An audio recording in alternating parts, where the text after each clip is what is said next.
As an instructor, we take the students, this is kind of like their final exam, part of their final exam. We do live fire training with them over the course of a 3-day period.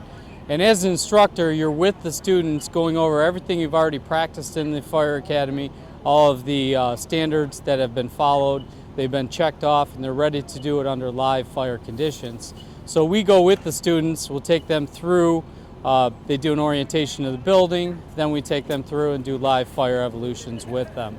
The training you get from this, you get a more realistic atmosphere with the house itself being a structure. If you do it, they do training also in trailers, and they get an idea of what the fire behavior is, what the heat conditions are. But in an actual house, you have stairways that you're coming down, you're in different bedrooms, so you get an understanding of what it's like to maneuver that line through that house. They'll never get the realistic same conditions you would get in a normal house fire because of the amount of materials that are in a house, such as couches and plastics and all of that. But they will get an understanding of how to work as a team, maneuver the line through the house, communicate with each other.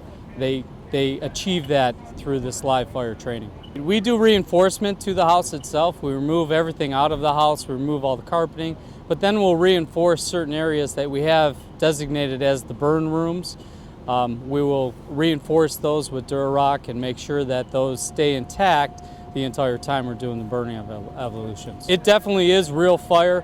I mean, they are under heat conditions, smoke conditions, as you see in the structure behind me. They are getting real live fire training, and it is under fire conditions, so they are masked up. They do deploy the line and work as a team for that extinguishment of that fire. It is dangerous. We have a lot of provisions in place as instructors. We're making sure we're accountable for the teams. We'll have an instructor at the front of the team, an instructor behind the team, so they're making sure all the students are there, they're hooked in on there. Everybody is doing what they're supposed to be doing, and they're all accounted for. They prepare you in the classroom, but until you really experience it, which is the experience the students and cadets are getting today, going through this live fire training, once you experience that, you're building up those steps. At the Fire Academy, they'll go through the burn trailers and understand the heat conditions with it, and then when they're at the acquired structure, here today, they feel the heat in those rooms. When you reinforce those rooms, you get a lot of heat with that. The firefighting gear we wear today is very protective, and understanding how that protection works is also achieved in today's evolutions. They have an understanding of making sure all of their equipment is on, knowing how hot that gets. We talk about the plastics and all of that, and it even creates an explosion, an explosive type fire with that. They don't see that today in these evolutions. We're just using pallets and straw with that, but they're getting an understanding of the heat generated from just the pallets and straw that we're using today. They're putting together all the steps that we've given them at the academy. For example, we do a ladder operations day. They go through, they understand how to deploy the ladders. Well, now they're doing it under live fire conditions. Every evolution that they've done at the academy, they've done not under live fire evolutions. Now they're doing it in real life live fire evolutions. So what they'll experience when they go out and they become firefighters on their departments, they'll see exactly what takes place on the fire ground. So we have a command structure set up for that.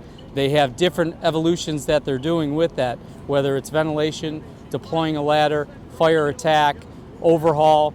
They're understanding all the aspects of what goes into being a firefighter. We do have a rehab station, so after they go through their evolutions, they're in a rehab station. We're making sure that they're always hydrated, making sure that the students are good to go for the day. They bring power bars and Gatorade with them to make sure that they make it through that. Part of the training they get, even with that, is changing out their air ballast, changing out their air cylinders, understanding how much air they're breathing. This all comes to a culmination right here at this live fire training final, if you will.